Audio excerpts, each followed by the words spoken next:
changer. For sure. I'll tell you something else. They don't like me mentioning this too often. So I worked for a government agency in tourism. And I did that for 4, 5, 6 years. I can't remember how long. We applied the same strategy as we just did with DJI with the customer surveys and all this kind of stuff.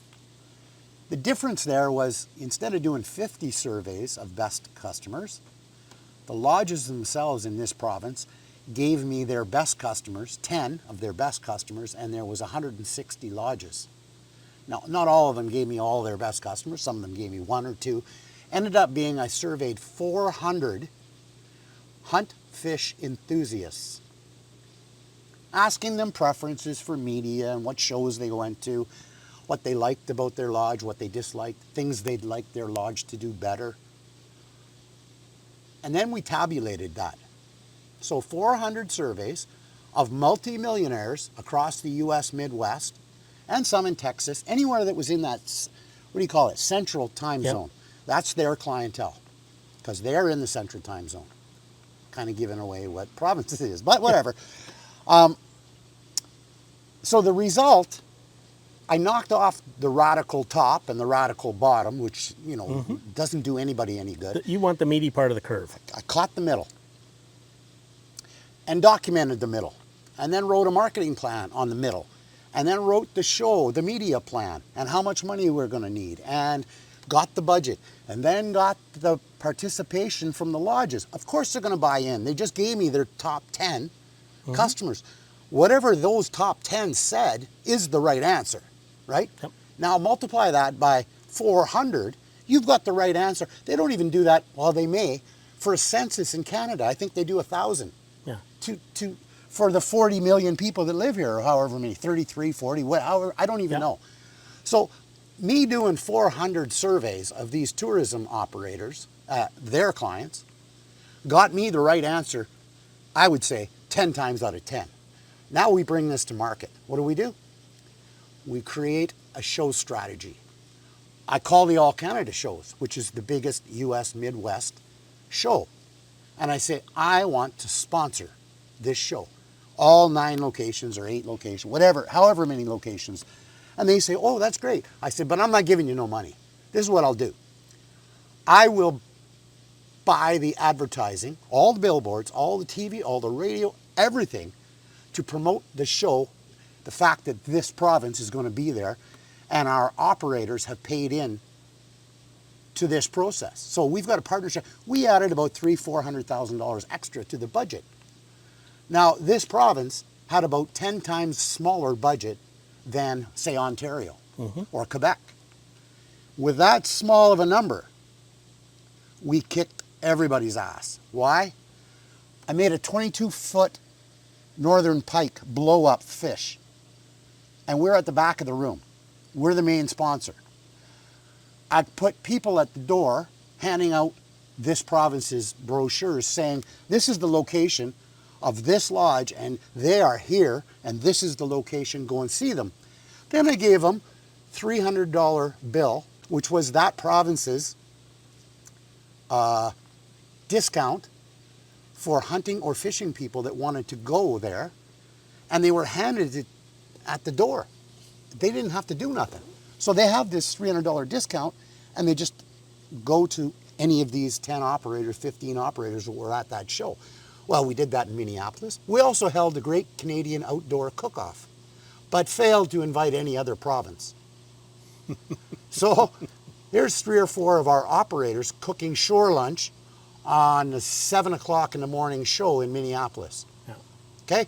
This is like ABC, CBS. Yeah. Actually, it was called Care 11, which is the major, I think it's an ABC It's an affiliate. ABC affiliate. I mean, but when you've seen what the thing came out like, it's just like everybody went to that show and they knew the Manitoba operators that were on that TV show.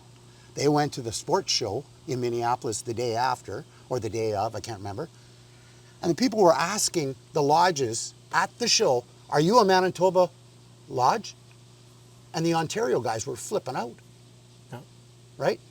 Because there was such awareness in the market. Then, of course, we went to Chicago and did it again. ABC, again. And Great Canadian Cook-Off, again. And I mean, the market in Chicago, it's massive. You get all the surrounding areas, right? And then take it to Milwaukee, take it to St. Louis, blah, blah, blah, blah. We only did the two TV presentations, the two contests, in those two markets, Minneapolis and Chicago, the two biggest. But all the other ones had radio coverage. And we made, singer in the band Bon Journey, created a song called Just One Trip. And I played that on the radio stations in every U.S. Midwest market. And I mean, we're on there every 5 minutes, over and over. You don't have to travel to the ocean to have a high sea adventure. The world's most exciting game fish is in your backyard. The Manitoba Monster. Just one trip, that's all we're asking. Just one trip, come get a Manitoba Monster on your hook. It's worth the drive, guys. Just one quick trip to Manitoba for bigger fish, better service, and incredible hunting. Just one trip, and you'll be hooked. Just one trip, that's all we're asking. Just one trip, come get a Manitoba Monster on your hook. And I mean, you want to talk about people coming to that show singing the song. Stuck in their head. Stuck in their head, because I played the damn thing so many times a day leading up to the show and during the show. And then we were gone, poof. But when you combine the fact that you've got, and you know, we've got celebrities from the Chicago market. I don't remember her name, but she was like a model, and she was part of the radio station's package. So she's signing autographs at our booth. Of course, that brings hundreds of people to the booth. The little kids dragging grandpa to the show see this great big fish, they're beelining it right to our booth. Of course, we hand them a travel guide. Yep. And then we take them one by one to the actual lodge locations at the show, introduce them to the owner, and then give them the $300 discount. Do you think that had an impact? Versus standing there like other provincial booths, standing there in a three-piece suit, trying to hand out guides that nobody wants. Nobody wants to carry paper at a show. Yeah. But they picked up our guide, and they actually, we saw an increase, a real increase, as a result of 2 years before doing a marketing study. So that's why I'm pretty confident. I don't care what business it is. When we apply the best customer survey to any business, it's going to have a sales impact over time. I always say 15% over 15 months. That's probably accurate. And that's not a lot, but it's a ton. It's a ton when you're talking about the tourism receipts. Yep. For 160 lodges. You know, 15 squared is 225. Yeah. Well, that's probably 2.2 or $22 million increase. Yeah. That's a lot of money for one simple little activity, which is a silly little survey, which anybody can do. And no one does. And no one does, because they know better.